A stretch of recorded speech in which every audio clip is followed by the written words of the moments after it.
तो आज सभी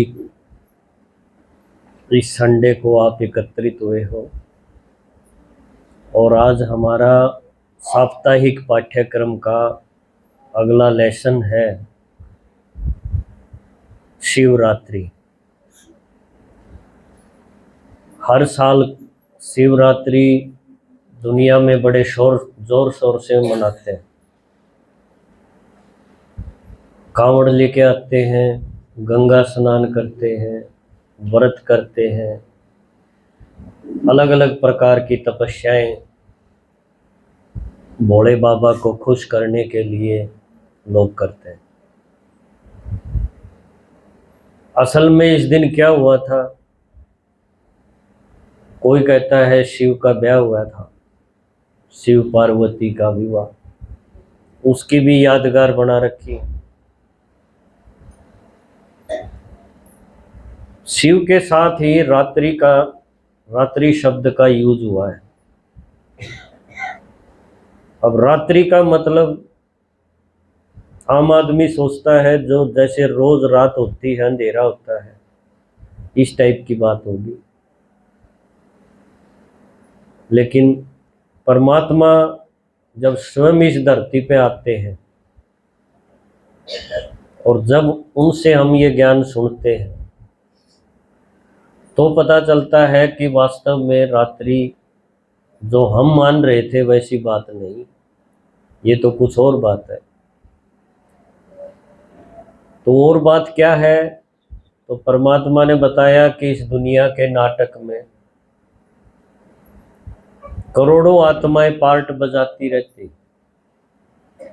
जब से नाटक शुरू होता है और जब तक ये नाटक खत्म नहीं होगा तो करोड़ों आत्माएं अपने घर से, परम धाम से नीचे आती हैं और जन्म लेते लेते आखिर के जन्म में एकदम मैली होके जी रही है।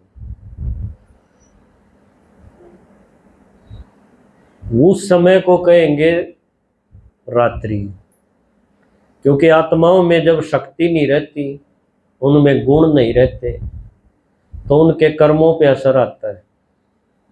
उनके कर्म पाप कर्म बढ़ते रहते और जिसका फल कई बार तो उसी जन्म में मिल जाता है। लेकिन उस जन्म में अगर वो बच गया, कोई खाता ऐसा बच गया उसका, तो वो आत्मा फिर अपना खाता साथ लेके भी जाती है। जैसे कि हम देखते हैं बच्चे पैदा होते हैं तो कई बच्चे जन्म से ही बड़ी प्रॉब्लम के साथ पैदा होते हैं, क्योंकि उनका खाता पास्ट का साथ में चला आया जो उनको भुगतना पड़ेगा। तो कर्म का लेख मिटता नहीं है, हम कितने भी सियाने बन लें। जैसे रामायण में बोलते ना, कोई लाख करे चतुराई, कर्म का लेख मिटे न भाई। तो ये लेख मिटता नहीं है। तो परमात्मा ने अभी ज्ञान दे के बताया कि आत्माएं, करोड़ों आत्माएं जन्म लेते लेते आज के टाइम अगर हम देखें तो वो अपने अंतिम जन्म में है, क्योंकि नाटक अभी पूरा होने वाला है। ऐसे समय पर जब चारों तरफ हाहाकार हो, पापाचार हो, भ्रष्टाचार हो, चारों तरफ विकार हो, तो हर एक आत्मा परेशानी में, डिप्रेशन में, टेंशन में, रिश्तों की खटास में, शरीर के कष्टों को भोगते हुए पशुवत जी रही है। पशुवत माना पशु की तरह। दिखने में आदमी लगता है लेकिन उसका व्यवहार कैसा हो गया है? पशु जैसा। ऐसे समय को हम कहेंगे रात्रि, क्योंकि रात में क्या है? रात में आदमी धक्के खाता है, ठोकरें खाता है, निराशा में जीता है। गीता जैसे शास्त्र में इसी टाइम को बोल दिया है धर्म ग्लानि का समय। धर्म ग्लानि का समय। मुसलमानों ने इसको बोल रखा है कयामत का समय।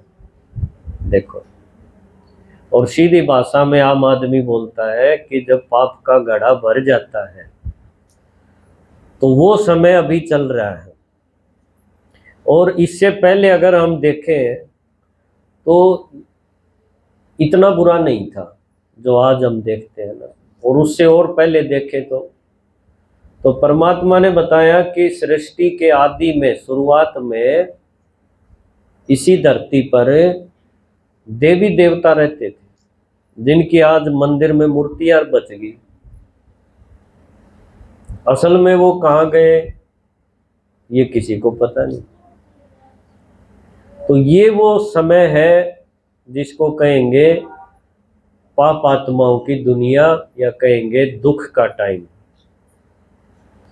ऐसे समय पर शिव परमात्मा जो बिना शरीर का है, हमने पहले के चित्रों में सुना ना शिव का परिचय, कि एक शिव भी एक आत्मा है। जैसे हम आत्मा बिंदी है ना, छोटी सी बिंदी, ऐसे शिव भी क्या है, बहुत छोटी बिंदी। कहीं कहीं शास्त्रों में ये सुना था हमने, हजारों सूर्यों से वो बड़ा है, तेजोमय है। लेकिन भगवान ने स्वयं बताया कि मैं तुम्हारा पिता हूं, परम पिता बोलते हैं। तो मेरा रूप और तुम्हारा रूप एक जैसा ही है। मैं भी छोटी सी बिंदी हूं, तुम आत्माएं भी बिंदी हो, फिर फर्क क्या है? तो उसने बताया कि मैं इस दुनिया के नाटक में आता तो हूं, लेकिन तुम आत्माओं की तरह नहीं आता। तुम माँ के पेट से जन्म लेती रहती हो और मैं इस तरह से जन्म नहीं लेता, आता जरूर हूं। मेरे को ये क्लियर बताया।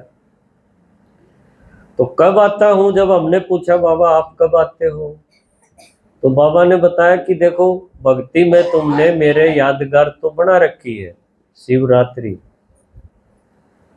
तो वो रात्रि, शिवरात्रि कब मनाते हैं भक्ति में? जब साल का अंत होता है, आखिरी महीना जब चल रहा हो। आखिरी महीना कौन सा होता है साल का? फागुन का महीना होता है। तो भक्तों ने कॉपी तो किया अपने विचार से, आइडिया से, अंत तो उठा लिया कि अंत में आता है, लेकिन साल के अंत में आता है कि कल्प के अंत में आता है, ड्रामा के अंत में आता है, इस बात में उलझ गए। और वो रिवाज एक हर साल हम सब करते हैं भक्ति में, हर साल शिवरात्रि मनाते हैं कि नहीं। लेकिन एक दिन हमने शिव की पूजा भक्ति की, जल चढ़ाया, और जिंदगी में कोई परिवर्तन आता ही नहीं।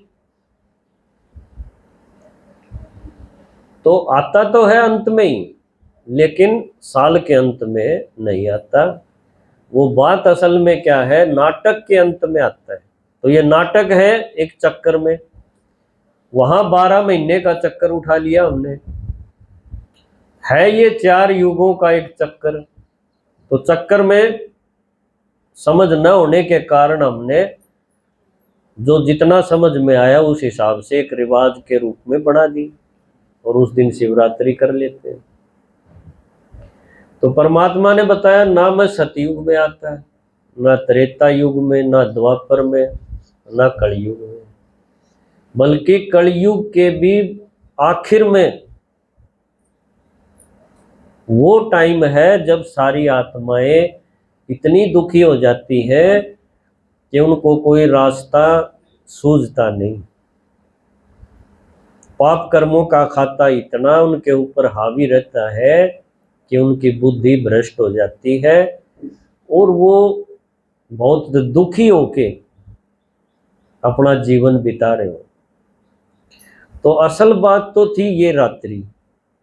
ऐसे समय पर उस आत्मा का अवतरण होता है, शिव का अवतरण बोला गया, और किसी का अवतरण नहीं होता। हमने भक्ति में 24 अवतार भी सुने, युगे युगे भी सुना, विष्णु के अवतार 24 दिखा दिए। परमात्मा ने बताया कि नहीं, विष्णु भगवान ही नहीं, जिसके शरीर है वो तो माँ के पेट से पैदा हुआ होगा ना, वो भगवान नहीं हो सकता। केवल एक आत्मा ऐसी है जो इस नाटक में इस तरह से आती है, जो माँ के पेट से जन्म नहीं लेती, और वो एक है शिव। इसलिए शिव का देखो मंदिर में हम देखेंगे तो उसके कोई हाथ पैर नहीं दिखा रखे, सिर्फ एक ज्योति दिखाते हैं, एक शिवलिंग पिंडी, और उसके ऊपर एक बिंदी लगी रहती है। आपने उसकी कहानी भी सुनी होगी कहीं शिव पुराण में या इधर उधर, कहीं उसके माँ बाप का जिक्र नहीं आएगा कि इनके फलाने पिताजी थे और फलानी माँ थी। बाकी सब के आपको मिल जाएंगे, जिसके शरीर है उसके माँ बाप आपको मिलेंगे। तो जिसके शरीर होगा तो उसके माँ बाप होंगे, तो उसको सबका माँ बाप नहीं कह सकते। सबका माता पिता कौन हो सकता है? जिसके खुद के माँ बाप न हो, और वो इस नाटक में एक ही है, शिव, जिसको कहेंगे बिंदी, निराकार बिंदी। आकारी शरीर वाले हैं ब्रह्मा विष्णु शंकर दिखाए, उनका ऐसा शरीर नहीं है जैसा अभी हम लिए बैठे हैं 8 मास का, वो सूक्ष्म शरीर है। और जो हम अभी जिस शरीर में बैठे हैं, जिसको सर्दी गर्मी लगती है, वो शरीर को बोलते हैं साकारी शरीर।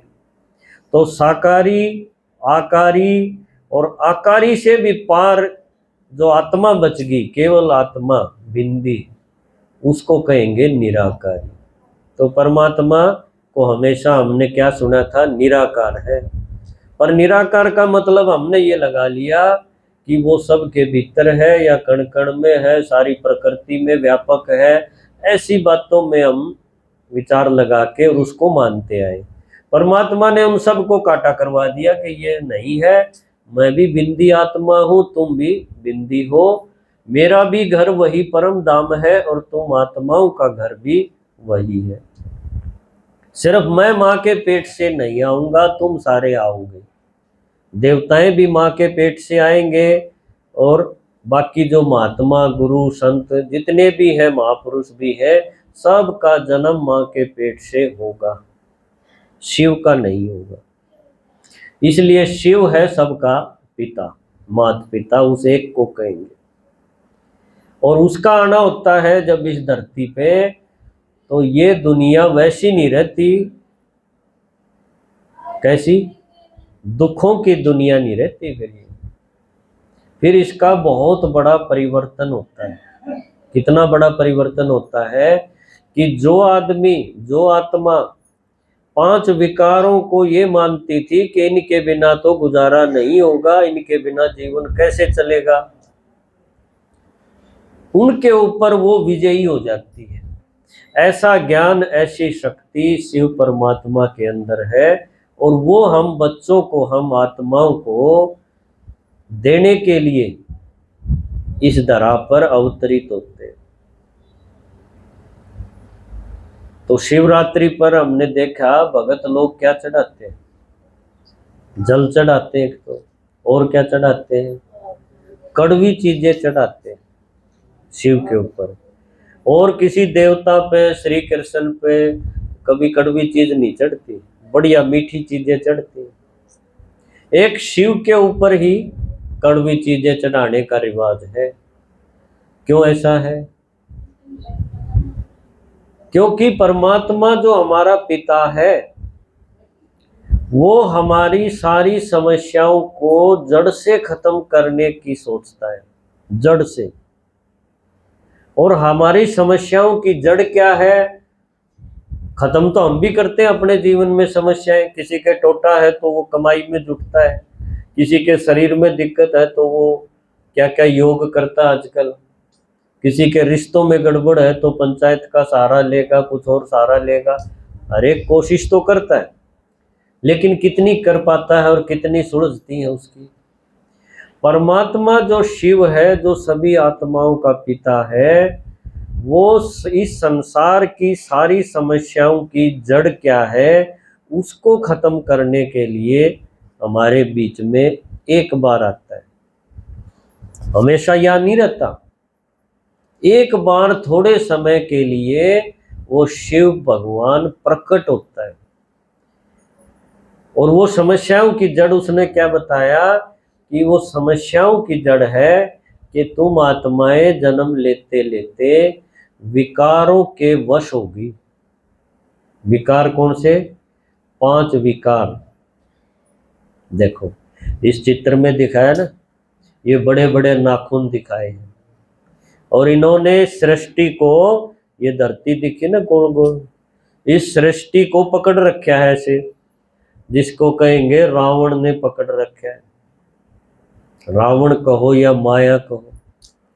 तो भगवान ने बताया कि मैं जब इस धरती पे आता हूं तो ये सारी आत्माएं, सारी दुनिया की आत्माएं माया की जंजीरों में जकड़ी हुई होती है। अब माया क्या? हमने तो सुना था माया है पैसा, है ना। कितने महात्मा है पैसे से दूर हट गए कि भाई पैसा होगा तो ये बुराइयां आएंगी, इसलिए उन्होंने एक रास्ता चुना, भाई इसको हाथ ही मत लगाओ, इसमें आसक्ति मत रखो, ऐसी कोशिश की। परमात्मा ने बताया कि माया पैसा नहीं है, पैसा तो देवी देवताओं की दुनिया में खूब है, अथाह है। लक्ष्मी नारायण के चित्र आप देखेंगे कितने सजे हुए हैं हीरों से, उनके महल देखो। तो वो दुनिया तो है, इतनी संपन्न है, तो इसका मतलब गड़बड़ पैसे में नहीं है। पैसा तो एक जरिया है, काम चलाने के लिए आपके पास चाहिए, नहीं तो आपको यहाँ से मैं भी कोई बैठा के नहीं ले जाएगा, वो भी 10 रुपए तो लेता होगा ना। माया या रावण किसको कहेंगे कि मनुष्य आत्माओं के अंदर बुराई, लोभ, मोह, क्रोध, ये जो चीजें हैं, ये जिसमें आ जाती हैं तो उसका व्यवहार बदल जाता है। मान लो किसी आदमी में लोभ है, वो नकली दवाइयां बना बना के बेच रहा है, कितना बड़ा बाजार है नकली दवाइयों का। नकली घी का कितना बाजार है, नकली हल्दी, नकली नमक, यहां तक बात आ गई अब तो, आप सोचो। और ये काबू नहीं हो रहे, कितने मुकदमे कोर्टों में चलते रहते हैं, लेकिन फिर भी लोग उस लोभ के वश एक दूसरे को डसते हैं। जैसे जहरीला नाग होता है ना, वो डस लेता है। इस तरह से आदमी, आज का आदमी कैसा हो गया है, ये एक विकार मैंने बताया सिर्फ लोभ का, जो हर एक के अंदर लगभग है, किसी ना किसी रूप में, किसी मात्रा में है। और उसको हम बंद करवाने के लिए कितना सारा सरकारी तंत्र, कितना खर्चा करते हैं, कहीं सीबीआई, कहीं सीआईडी, कहीं विजिलेंस के और तरीके, और फिर भी वो चीज होती है कि नहीं? आप सभी इस दुनिया में हो। मोह का पसारा देखो आप। एक आदमी जिसको नौकरी मिल गई, वो चाहता है कि जब तक मैं रिटायर हूं इतना कमा लूं कि बाद में पता नहीं नौकरी मिले ना मिले। सरकार आजकल ठेके पे लगा रही है, आगे सरकारी नौकरियां बंद हो जाएंगी, अभी मौका है, सीट पे हूं तब तक। क्या क्या रिश्वत लेके वो 2-4 जो उसने घर में अपने समझ रखे, उनके लिए जुगाड़ में लगा रहता है। उसको रोकने के लिए भी दुनिया भर के सिस्टम है, एक के ऊपर एक अधिकारी बैठे हुए हैं, लेकिन वो चीज वहां भी खत्म नहीं हो रही। मोह में अंधा दिखाया धृतराष्ट्र को, कहानी में वैसे अंधा दिखा दिया, लेकिन असल बात क्या थी, उसको सिर्फ अपना बेटा नजर आता था। कौन था उसका बेटा? वो दुर्योधन। कितना उसको समझाते थे उसके मंत्री भी और भी बड़े बड़े आदमी, महापुरुष, लेकिन उसके पल्ले नहीं पड़ा, विनाश का कारण बना के नहीं। आज भी ऐसे धृतराष्ट्र खूब मिलेंगे आपको, कितना ही समझा लो नहीं होती। तो ये दुनिया का नक्शा क्यों बदला है? क्योंकि आत्माओं के अंदर धीरे धीरे करके ये मैल, ये बुराई, ये विकार, ये कांटे, ये विष, है ना, विषय विकार बोलते हैं, ये विष हर एक आत्मा ने अपनी इच्छा से अपने अंदर ले लिया, और आज ये इतने बड़े रूप में आ गया कि वो खुद भी दुखी है और एक दूसरे को भी डसने से चूकता नहीं है। इसलिए सारे रिश्ते भी तार तार हो रहे हैं। है ना। कहीं काम विकार देख लो, गीता भी कहती है काम महाशत्रु है, पढ़ के सुना देते हैं, लेकिन कोई उस पर टिकता क्यों नहीं फिर। भाई काम महाशत्रु है, शत्रु की बजाय महाशत्रु, तो फिर इसको परमिशन क्यों दे रखी है। लेकिन थोड़ा छोड़ दिया, रिलैक्स कर दिया, क्योंकि उनको ये नहीं पता भी काम विकार रोकने से फिर दुनिया कैसे चलेगी। उनका मानना ये है जैसे दुनिया के ठेकेदार हैं, इन्होंने ही रची थी। नहीं तो जब इतना बड़ा शास्त्र है जिसको शिरोमणि बोलते हैं, सब शास्त्रों की माँ बोला गया है, भगवान की वाणी बोली गई है, उसमें एक लाइन है काम महाशत्रु, तो इसको स्टॉप क्यों नहीं किया। सुनाने वालों ने भी नहीं किया और सुनने वालों भी नहीं किया, क्योंकि उस दुनिया का नहीं पता जो भगवान बना के जाता है। और वो दुनिया अभी हमें पता चले कि परमात्मा ने कहा ऐसी दुनिया देवताओं की दुनिया होती है, और वो 2 युगों तक चलती है। वहां विकार होता ही नहीं, बिना विकार की पैदाइश होती है वहां। इसलिए आप देखोगे देवताओं की मूर्तियों के पीछे एक सफेद पहिया नजर आएगा आपको, चक्र, पवित्रता की निशानी दिखाई, क्योंकि उनका जन्म योग बल से होता है। प्रकृति में इतनी ताकत होती है कि विकार की जरूरत नहीं होती, ऐसी पैदाइश है। ये किसी को पता ही नहीं था। एक लाइन तो पता थी काम महाशत्रु है, वो बोलते रहे और आगे बढ़ते रहे, जिंदगी में परिवर्तन नहीं आता। शिव जी के ऊपर कड़वी चीजें चढ़ाते रहे, प्रकृति की चीजें कड़वी ढूंढ के ले आते हैं उस दिन, कोई बेलपत्र ढूंढता है उस दिन, कोई कुछ और पत्ते, आग धतूरा, ये वो, और जाके मंदिर में शिवलिंग के ऊपर चढ़ा के आगे होगी शिवरात्रि।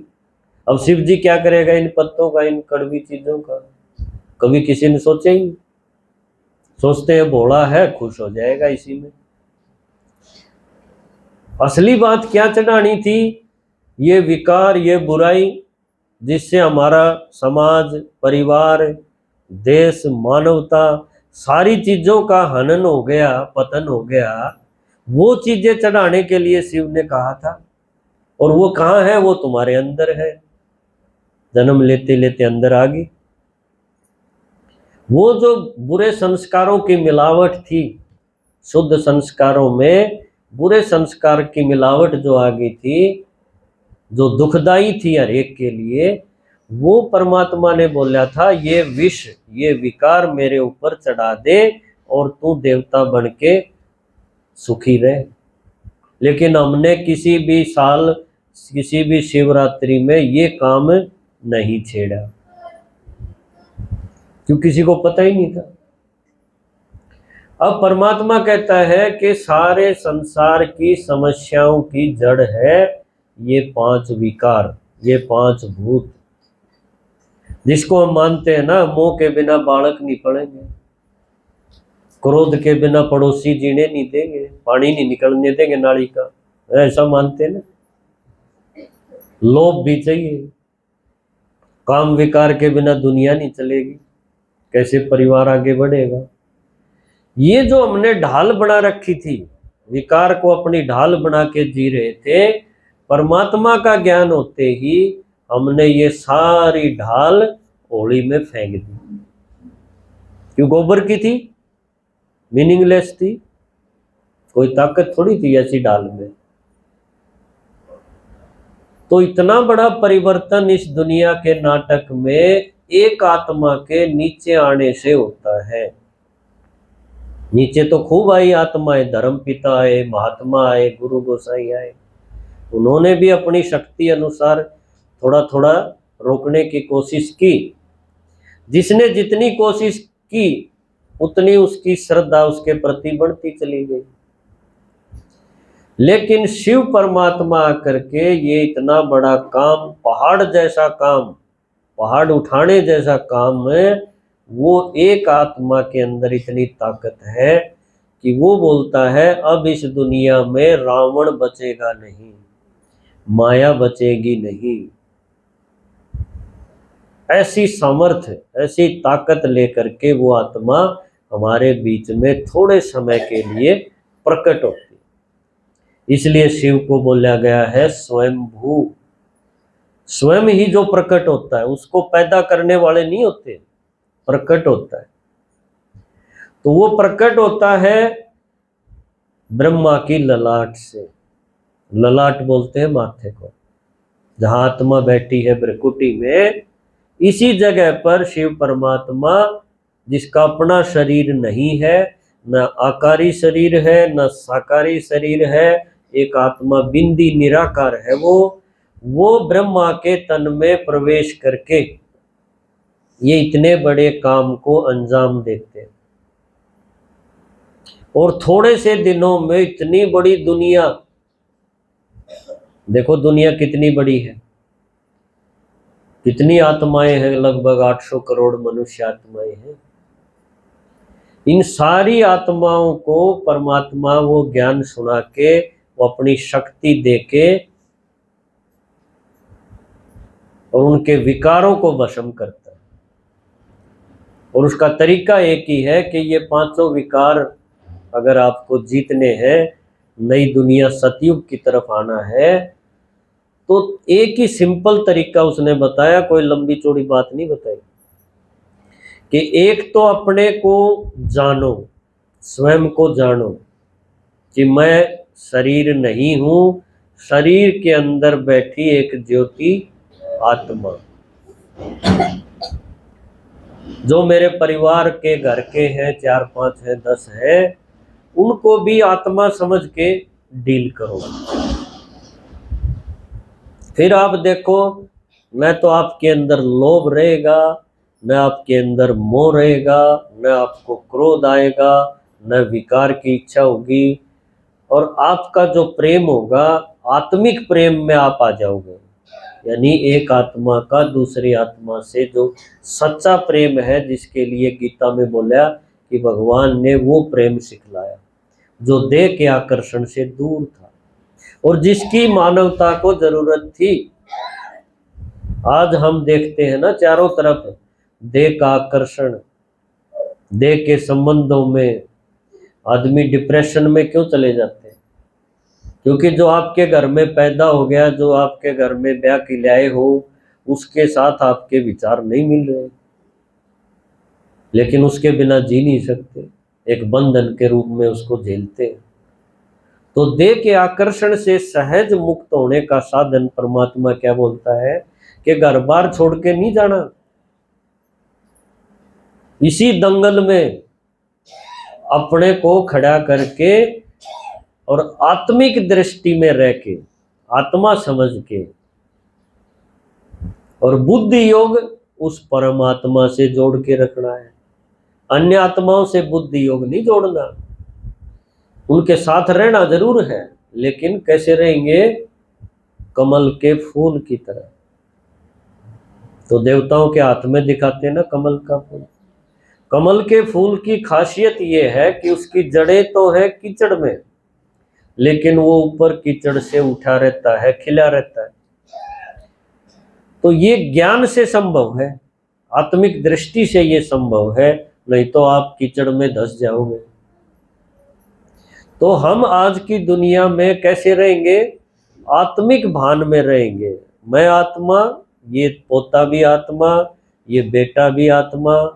और शरीर के संबंध समाज ने बनाए हैं ताकि जिम्मेवारी ठीक से चल सके। क्यों संबंध नहीं बनाते, रिश्ते नहीं बनाते, तो ये जंगल राज हो जाता। क्यों कोई जिम्मेवारी करेगा ही नहीं। ये तो समाज ने बना रखे हैं कि भाई तू इसका बाप है, तुझे ये करना है, ये तेरा बेटा है, ये ऐसे करेगा। ये हर एक समाज में बना रखे हैं सुविधा अनुसार।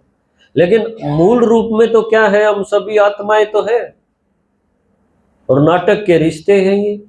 इस दुनिया के नाटक में हम खेल रहे हैं, ये बदलते रहेंगे। इस जन्म में ये है, जब इस शरीर को छोड़ेंगे यहाँ एक फोटो लग जाएगा, हम कहीं और आत्मा जन्म ले लेंगे। असलियत तो है ये। इस असलियत को पकड़ के और जब हम जीवन जीना सीख जाएंगे, तो परमात्मा ने कहा कि ये है मेरे ऊपर कड़वी चीज चढ़ाना।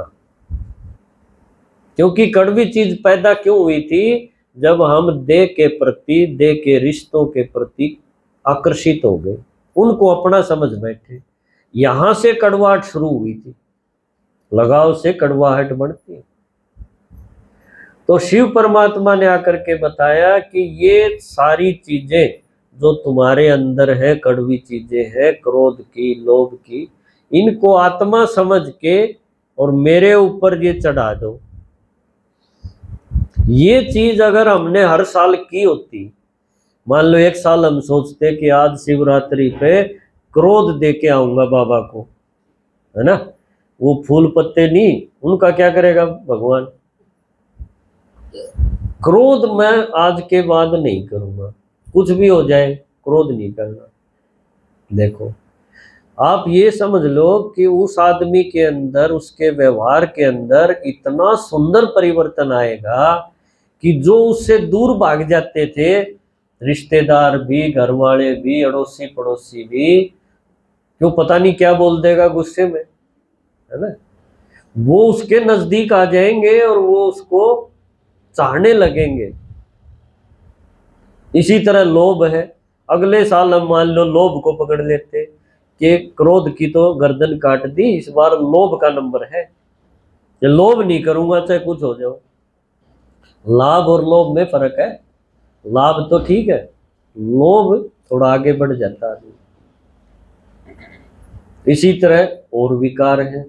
तो आप सोचो, आज का आदमी जो मांगता घूम रहा है चारों तरफ, कभी इस देवता के आगे, कभी उस देवता के आगे, तेरी सवामणी लगा दूंगा, तेरा ये कर दूंगा, मेरा बेटे का ब्याह हो जाए, मेरा ये ठीक हो जाए, है ना। ये हमारी हालत क्यों हुई है? क्योंकि शिव भगवान का ज्ञान हमने अंदर उतारा नहीं, उसकी नकल उतारते रहे और नकल में कुछ दम था ही नहीं। क्यों, भगवान क्या करेगा पानी का और क्या करेगा पौधों का, कोई मीनिंग थोड़ी था इन बातों का। लेकिन देखा देखी रिवाज के तौर पे एक भेड़ चाल में हम भी शामिल थे। अब भगवान ने आकर के ये सारा जो अंधेरा था वो हमारा ज्ञान से दूर कर दिया। इसलिए परमात्मा को हम गाते थे ना, बच्चे प्रेयर में गाते हैं, क्या गाते हैं? तो अमावस को कर दे पूनम, है? तो अमावस तो ये थी असल में, जब आदमी को कुछ अच्छा नहीं सूझता ना, सुबह उठते ही उसके अंदर पाप की बातें ऑटोमेटिक शुरू हो जाती है, कहीं लोभ की, कहीं क्रोध की, कहीं मोह की। ये अंधेरे में हम जी रहे थे और परमात्मा ने ये ज्ञान की रोशनी जब दी और इस ज्ञान की गंगा में जब हम नहा लिए, तब पता चला कि जीवन तो ये है, हमें इस तरह से जीना चाहिए था। तो शिवरात्रि बहुत बड़ा पर्व है, लेकिन इसका रहस्य ये किसी को न पता होने के कारण एक रिवाज के रूप में एक दिन का त्योहार बन के रह गया। कोई आदमी इसमें नशे करते कि भोले बाबा भी नशा करता था, हम भी करें, है ना। कितने नशेड़ी आपने देखा होगा कांवड़ में आजकल, डाक कांवड़, खड़ी कांवड़, पता नहीं क्या क्या, सारे नशे के बाजार। भगवान ने बताया कि देह अभिमान को तोड़ना था और मैं आत्मा हूं, ये स्मृति पक्की करनी थी। और देह अभिमान तोड़ने के लिए एक नशा चाहिए, वो नशा शिव जी वाला होना चाहिए। और शिव जी का नशा वो नहीं है जो पत्ते घिस लिए और पी ली हमने, भांग पी ली। शिव जी का नशा है कि अपने को विश्व कल्याणकारी आत्मा हूं ऐसा मान करके फिर ये नाटक खेल, ये नशा जिसको कहेंगे स्वमान, स्वाभिमान। जैसे कि हमारे देशभक्तों को था कि मैं यह साधारण काम करने नहीं आया हूं, मुझे नहीं ब्याह शादी कुछ करनी, मुझे तो अंग्रेजों को भगाना है, इसमें चाहे मेरे प्राण चले जाए। ये नशा था उनको। ऐसा ही नशा परमात्मा चाहता है कि मेरे बच्चों में ये नशा हो। क्यों, नशे के बिना ये ऊंचा काम हो नहीं सकता। अब ये नशे का किसी को पता नहीं और नशे पकड़ लिए। क्यों, हर एक ने अपने हिसाब से आदत है ना, कि कोई मुझे टोके, इससे अच्छा मैं शिव जी भी नशे करता था, उसका मुंह बंद कर दूं, फिर कहाँ जाएगा।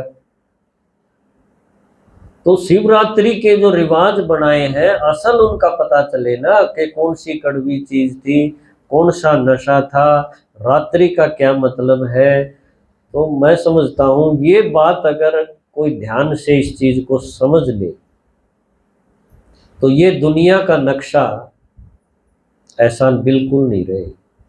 इतना गजब का परिवर्तन यहाँ हो जाए और हर एक आदमी जो आज विकारों के वश बंदर की तरह जी रहा है, क्योंकि बंदर में दिखाया ना 5 विकार सबसे ज्यादा होते हैं, काम क्रोध लोभ मोह अहंकार, है ना, बंदर भरा पड़ा है। वो हालत आज आदमी की हो गई है। सदा ऐसा नहीं था, हम सोचते थे सदा ऐसे ही चला है ना। भगवान ने बताया ये शुरू की दुनिया जब थी ना उसमें तो सारे देवता थे। आखिरी जन्म में जो हमारी हालत है उसको हम कह सकते हैं पशुवत या वानर की तरह जी रहे, विकारों में जी रहे, या ये भी कह सकते हो हम काला नाग बन के जी रहे। कई बार बोलते नहीं आपस में इससे बच्चे को बचाना, भाई ये नाग है, असल में तो वो आदमी है, लेकिन उसके विचार कैसे हैं, विष वाले हैं। और विचारों के द्वारा वो हो सकता है आपके बच्चे का ऐसा कर दे कि फिर आप रोते रहो सारी उम्र, जो कमाया है सारा खत्म हो जाएगा। तो हम बोलते हैं ये नाग है, इससे बचना। तो परमात्मा ऐसे बंदर या ऐसे नाग उनको अपने गले लगा लेता है। इसलिए शिव जी के ऊपर आपने देखा होगा नाग, है ना, नाग की भी पूजा होती है। नहीं तो नाग तो देखो विष का भरा है, वैसे तो उसको मारते हैं दिख जाए तो, लेकिन उस दिन पूजा भी है, नाग पंचमी की पूजा होती है कि नहीं सांपों की। तो किसी को ये नहीं पता ये असल में सांप की पूजा है का आदमी की। बात तो थी आदमी की, क्योंकि आदमी जो नाग की तरह हो गया था, जो धरती के चिपके चले, यानी देह अभिमान, यानी मिट्टी, मिट्टी की तरफ जिसका इतना आकर्षण हो और विष से जो भरा हुआ हो, तो शिव के साथ जुड़ के उसकी पूजा शुरू हो जाएगी। जैसे हनुमान का मिसाल दिखाया कि वो बंदर, वैसे तो बंदर जैसा आदमी, लेकिन कहानी में दिखा दिया भगवान के साथ उसने अपने को जोड़ लिया, उसकी प्रीत बढ़ गई, तो आज उस बंदर की मंदिर में बैठाने लायक हो गया, जिसकी पूजा होती है।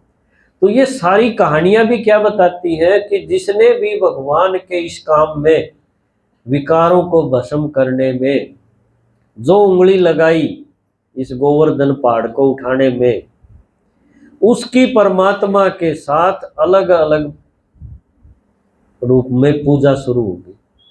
चाहे वो हनुमान हो, चाहे वो नाग हो, चाहे कोई गऊ जिसको बोल देते हैं, अनेक तरह से लोगों ने भक्ति में अनेक कथाएं बना दी।